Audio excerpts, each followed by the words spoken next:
안녕하세요. 가정의학과 전문의 한지윤입니다. 오늘 여러분께 드릴 말씀은 단순히 남녀 간의 사랑 이야기가 아닙니다. 이것은 우리 몸의 혈관 건강, 뇌의 인지 기능, 그리고 노년기의 활력을 결정짓는 매우 중요한 의학적 처방입니다.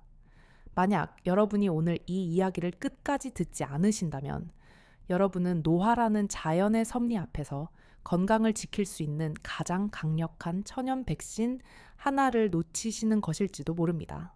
지금부터 제가 들려드릴 이야기는 여러분이 그동안 알고 계셨던 침실의 상식을 완전히 뒤집을 수도 있습니다. 50대가 넘어서면서 우리 몸은 급격한 호르몬의 변화를 겪습니다. 이때 많은 분이 과거의 기억에 의존해 부부 관계를 이어가려 하지만 이는 의학적으로 볼 때 몸에 맞지 않는 옷을 억지로 입으려는 것과 같습니다. 이제는 달라진 몸에 맞는 새로운 의학적 접근이 필요합니다. 많은 중년 남성분께서 진료실을 찾아와 호소하시는 공통적인 고민이 있습니다. 바로 젊은 시절처럼 강하고 크고 오래 지속하는 능력이 사라졌다는 상실감입니다. 그리고 이러한 강함만이 여성에게 만족을 줄 수 있다는 고정관념에 사로잡혀 계십니다. 하지만 의학적 관점에서 볼 때, 그리고 여성의 생리학적 구조를 분석해 볼 때 이것은 명백한 오해이자 남성들만의 착각인 경우가 많습니다. 여성의 신체, 특히 갱년기를 지난 여성의 생식기 구조와 신경계는 물리적인 자극의 강도보다는 교감신경과 부교감신경의 조화로운 밸런스에 더 크게 반응하도록 설계되어 있습니다. 젊은 시절에는 호르몬의 홍수 속에서 물리적 마찰만으로도 쾌감을 느낄 수 있었지만 중년 이후에는 심리적 안정감을 주는 옥시토신 호르몬의 분비가 선행되지 않으면 통증만 유발할 뿐입니다. 따라서 남성분들이 생각하는 무조건적인 강력함과 긴 시간은 오히려 여성의 골반 저근육을 긴장시키고 질 내부에 미세한 상처를 유발하여 만성적인 골반 통증의 원인이 될 수 있습니다. 의학적으로 권장하는 중년의 사랑은 강도가 아니라 밀도입니다. 얼마나 세게 하느냐가 아니라 얼마나 서로의 호르몬을 자극할 수 있는 교감을 나누느냐가 핵심이라는 점을 먼저 기억해 주셔야 합니다. 이제 본격적으로 첫 번째 의학적 조언을 드리겠습니다. 남성 호르몬인 테스토스테론의 수치가 떨어지고 혈관의 탄력성이 저하되는 중년기에는 남성의 발기 메커니즘이 젊을 때와는 완전히 다르게 작동합니다. 이를 무시하고 배우자의 거절에 상처받거나 혹은 준비되지 않은 상태에서 억지로 관계를 맺으려다가는 심각한 부부 갈등은 물론 시민성 발기부전으로 이어질 수 있습니다. 남편이 갑작스럽게 관계를 요구할 때 아내분들은 당황스러움에 이를 거절하거나 핀잔을 주는 경우가 종종 있습니다. 텔레비전을 보다가 혹은 대화를 나누다가 갑자기 분위기를 잡는 남편이 철없어 보이실 수도 있습니다.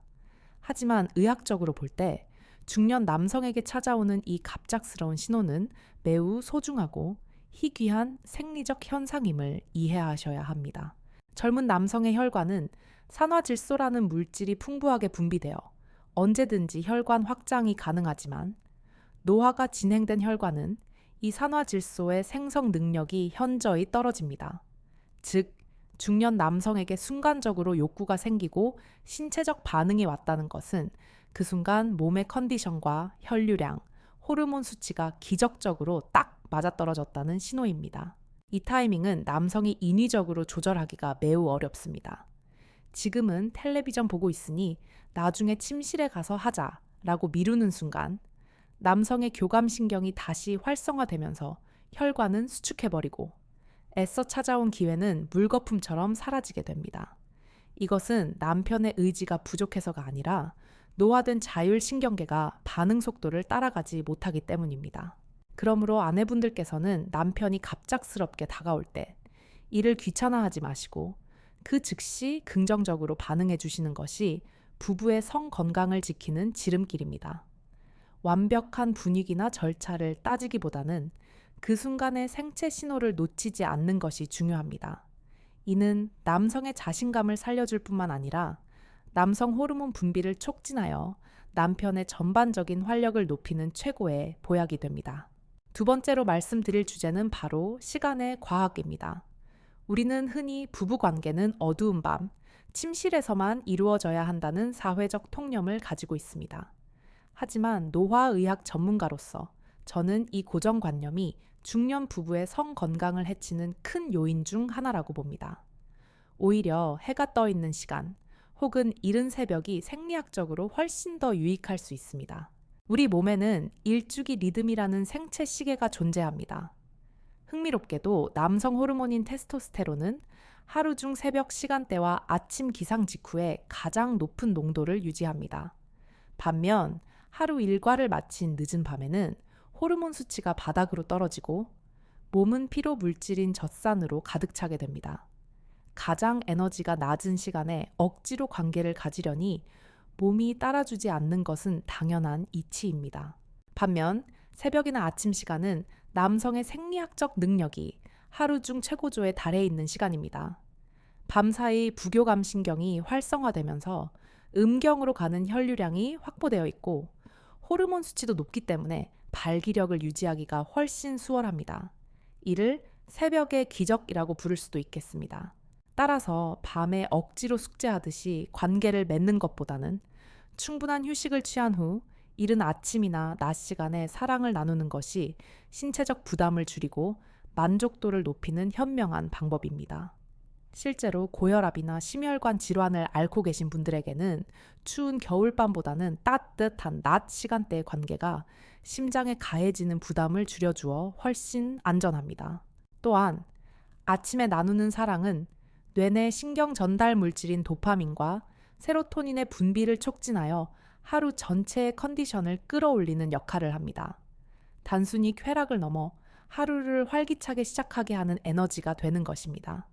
밤에만 해야 한다는 고정관념을 버리십시오. 여러분의 몸이 가장 원하는 시간, 몸이 가장 준비된 시간이 바로 사랑을 나누기에 가장 적합한 시간입니다. 세 번째로 강조하고 싶은 점은 여성의 주도적인 태도가 뇌 건강에 미치는 영향입니다. 많은 한국의 중년 여성분들은 유교적인 문화 습관 때문에 성적인 요구를 먼저 표현하는 것을 부끄러워하거나 남성의 몫이라고 생각하곤 합니다.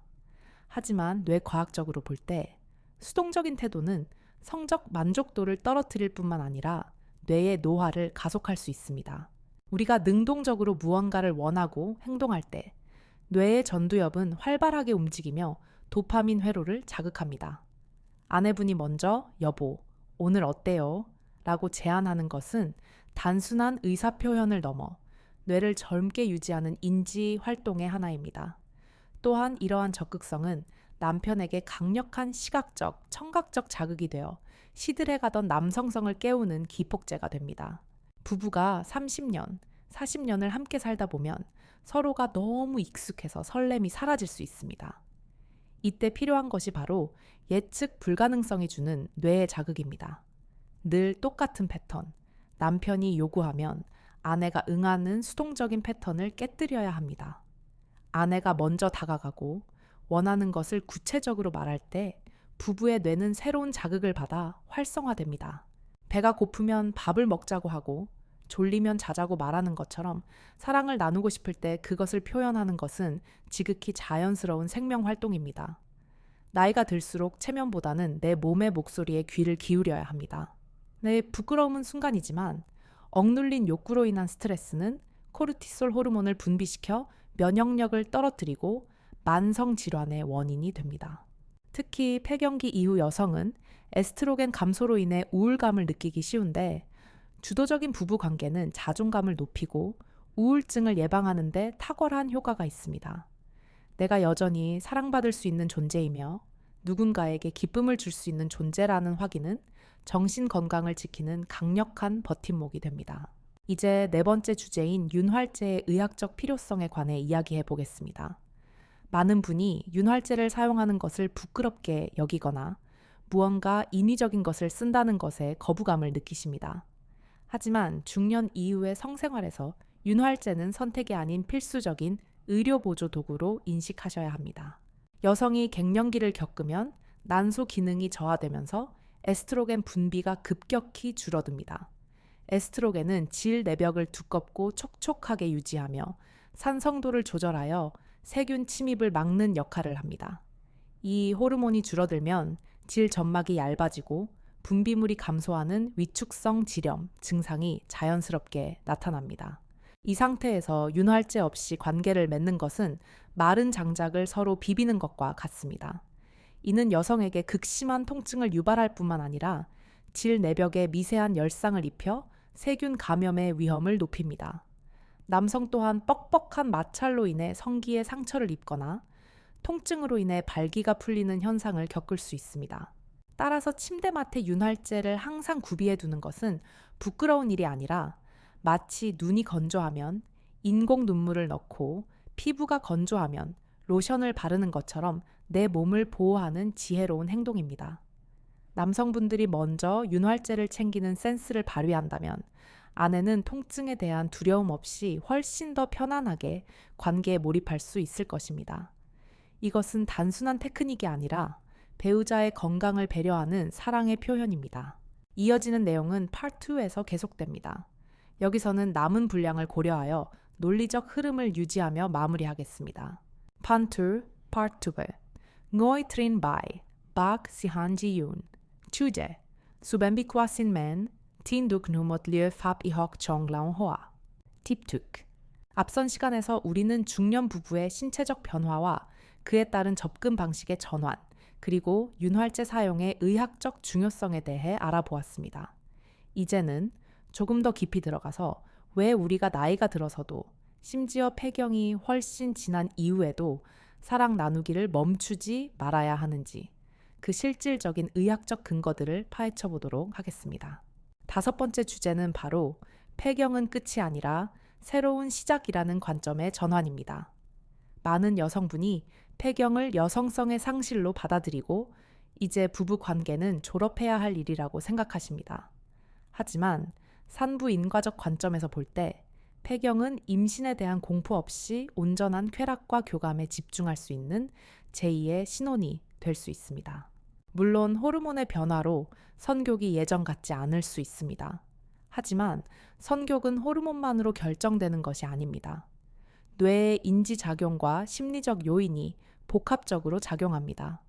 실제로 한국소비자원의 조사 결과나 각종 노인 실태 조사를 보면 70대, 심지어 80대 어르신 중에서도 절반 가까운 분들이 여전히 활발한 성생활을 영위하고 계십니다. 이분들의 건강 상태를 추적해보면 흥미로운 결과가 나타납니다. 규칙적으로 부부관계를 맺는 노년층은 그렇지 않은 층에 비해 심혈관 질환 발병률이 현저히 낮고 인지기능 검사에서도 더 높은 점수를 기록합니다.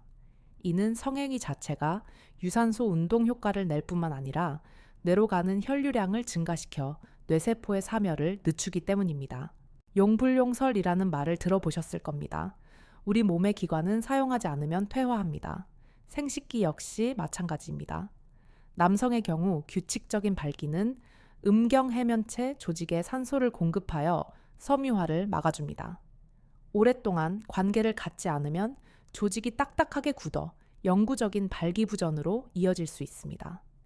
여성 또한 규칙적인 자극이 있어야 질의 탄력성을 유지하고 골반 근육의 약화를 방지하여 요실금 같은 질환을 예방할 수 있습니다.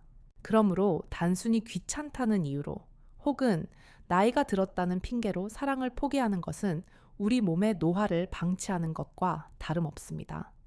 양보다 질이라는 말을 기억하십시오. 횟수가 중요한 것이 아닙니다. 한 달에 한 번이라도 혹은 2달에 한 번이라도 서로의 천을 느끼고 깊은 교감을 나누는 행위 자체가 우리 몸을 살아있게 만드는 생명수와 같습니다. 6번째로 만성질환을 가진 분들을 위한 조언을 드리고자 합니다. 고혈압, 당뇨, 관절염 등 만성질환이 있으면 부부 관계가 위험하거나 불가능하다고 생각하기 쉽습니다.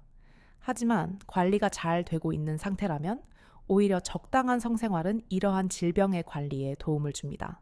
예를 들어 당뇨병 환자의 경우 규칙적인 성생활은 에너지 대사를 촉진하여 혈당 조절에 긍정적인 영향을 줄 수 있습니다.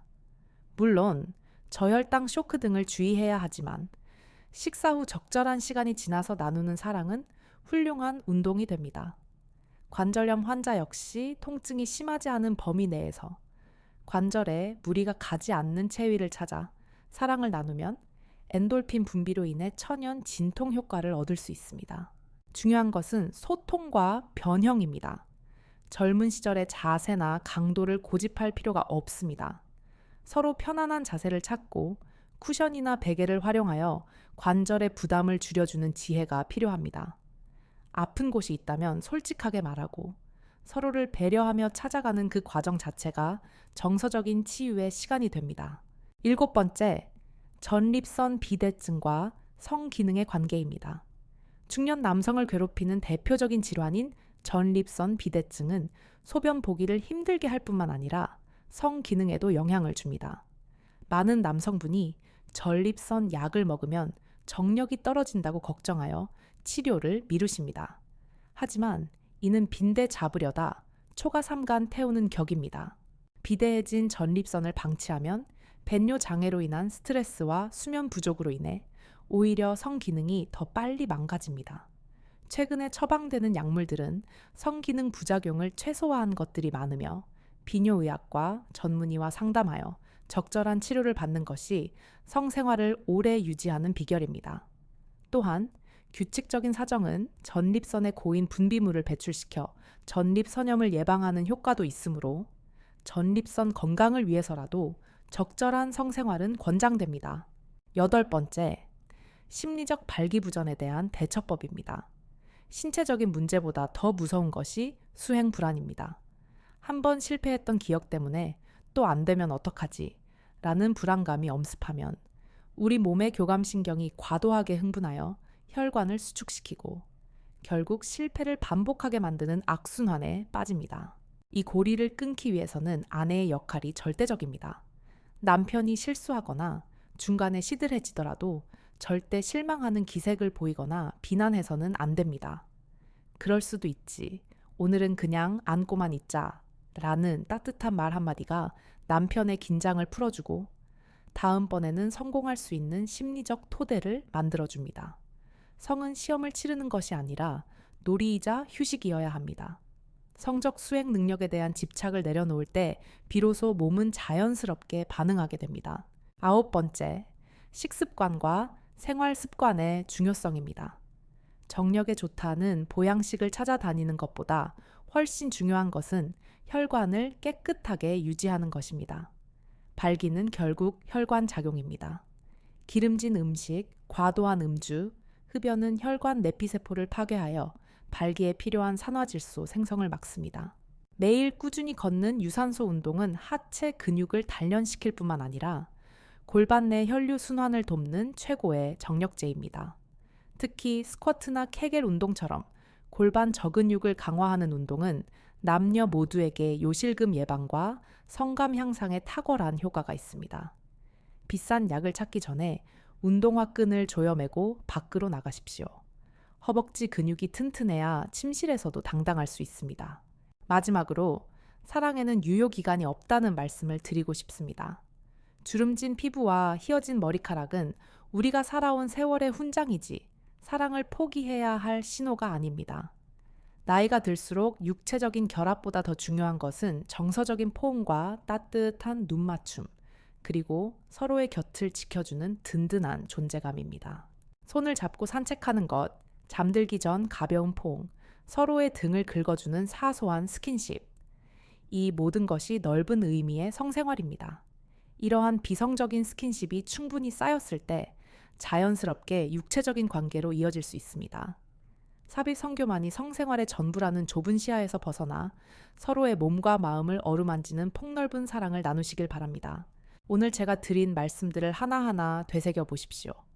남자는 무조건 강해야 한다는 압박감, 여자는 조신해야 한다는 고정관념, 나이 들면 그만둬야 한다는 체면치레, 이 모든 것을 벗어던지십시오. 여러분의 몸은 아직 사랑할 준비가 되어 있습니다. 단지 방법이 조금 달라져야 할 뿐입니다. 내일로 미루지 마십시오.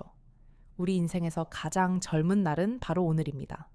오늘 밤, 아니 지금 당장 배우자에게 따뜻한 말 한마디, 가벼운 스킨십을 건네보시는 건 어떨까요? 그것이 건강하고 행복한 노후를 위한 가장 확실한 처방전입니다. 여러분의 건강한 침실과 활기찬 노후를 응원하며 오늘 강의를 마치겠습니다. 경청해 주셔서 감사합니다. 가정의학과 전문의 한지윤이었습니다.